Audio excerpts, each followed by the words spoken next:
বিজয় থালাপাতি সে একজন অমুসলিম হয়েও রিসেন্টলি সে বড় একটি ইফতার পার্টির আয়োজন করে এবং সেখানে সে টুপি মাথায় দিয়ে উপস্থিত হয় এবং মিডিয়া রিপোর্টের অনুযায়ী ওই দিন সারাদিন সে আমাদের মুসলিম ধর্মের নিয়ম মেনে সে রোজা রেখেছে এবং মুসলিমদের সাথে ইফতার করেছে এবং ইফতারি শেষে সে সকলের সাথে জামাতে মাগরিবের সালাত আদায় করেছে। কিন্তু সবথেকে আপত্তিকর বিষয় হচ্ছে আমাদের কিছু হুজুগে বাঙালি এই ক্লিপসগুলোকে সোশ্যাল মিডিয়াতে ঢালাওভাবে প্রচার করতেছে, ভাইরাল করতেছে এবং তারা ক্যাপশনে লিখতেছে যে বিজয় থালাপাতি সে নাকি মুসলিম হয়ে গিয়েছে।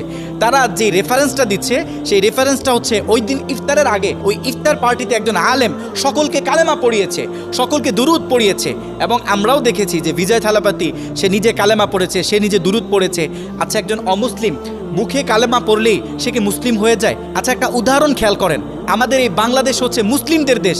আমাদের দেশে 100%-এর ভিতরে 90-95% হচ্ছে মুসলিম, কিন্তু আমাদের দেশে হাজার হাজার হিন্দু ভাইয়েরা আছে যারা অনেক মুসলমানদের চেয়েও সহিশুদ্ধভাবে কালেমা পড়তে জানে, অনেক মুসলিমদের চেয়েও সহিশুদ্ধভাবে অনেক সূরা কেরাত জানে, অনেক মাসনা মাসাইল জানে। তার মানে তারা কি মুসলিম? কালেমা এটা কি শুধু মুখে বললে একজন মানুষ মুসলিম হয়ে যায়? না, শুধু মুখে বললে একজন মানুষ মুসলিম হয়ে যায় না। এটাকে তার ভিতর থেকে, তার কল্প থেকে, তার মন থেকে এটাকে বিশ্বাস করতে হবে, তার অন্তর থেকে সাক্ষী দিতে হবে আল্লাহ এক এবং মুহাম্মদ সাল্লাল্লাহু আলাইহি ওয়াসাল্লাম তিনি তার প্রেরিত রাসূল। এই যে যারা ঢালাওভাবে প্রচার করতেছেন যে বিজয় থালাপাতি মুসলিম হয়ে গিয়েছে, ওই যে ইফতার পার্টিতে এসেছে, আমাদের মুসলিমদের কাছে এসেছে, এটাতে কিন্তু তার রাজনীতিক একটা উদ্দেশ্য আছে। আমি এটা নিয়ে যখন একটু ঘাটাঘাটি করি, রিসার্চ করি, তখন আমি দেখলাম যে বিজয় থালাপাতি রাজনীতিতে 2024 সালে এন্ট্রি নিয়েছে এবং এখন 25 সাল চলতেছে, 26 সালে সে নির্বাচন করবে। এখন অনেকে আবার আমার কথার সাথে যুক্তি জুড়ে দিবেন যে তামিলনাড়ুতে মুসলিমদের সংখ্যা হচ্ছে মাত্র 5%।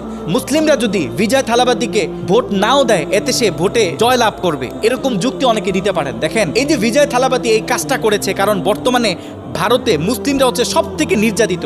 তার এই কাজটা করে সে মানুষের ভিতরে এই মেসেজটা দিয়েছে যে আমি যদি সরকার হিসেবে নিযুক্ত হই, আমি যদি তোমাদের প্রতিনিধি হিসেবে নিযুক্ত হই, আমি তোমাদের উপর জুলুম করব না, আমি সকল ধর্মের মানুষদেরকে নিয়ে কাঁধে কাঁধ মিলিয়ে কাজ করব।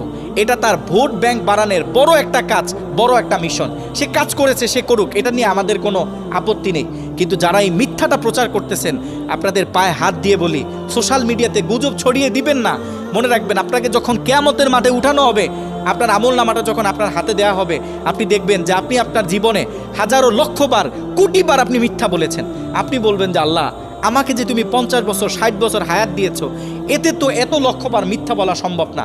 তখন আল্লাহ পাক আপনাকে বলবে যে তুমি তো মিথ্যাটা শুধু নিজে মুখে বলনি, তুমি এটাকে ঢালাওভাবে ভাইরাল করেছো, প্রচার করেছো।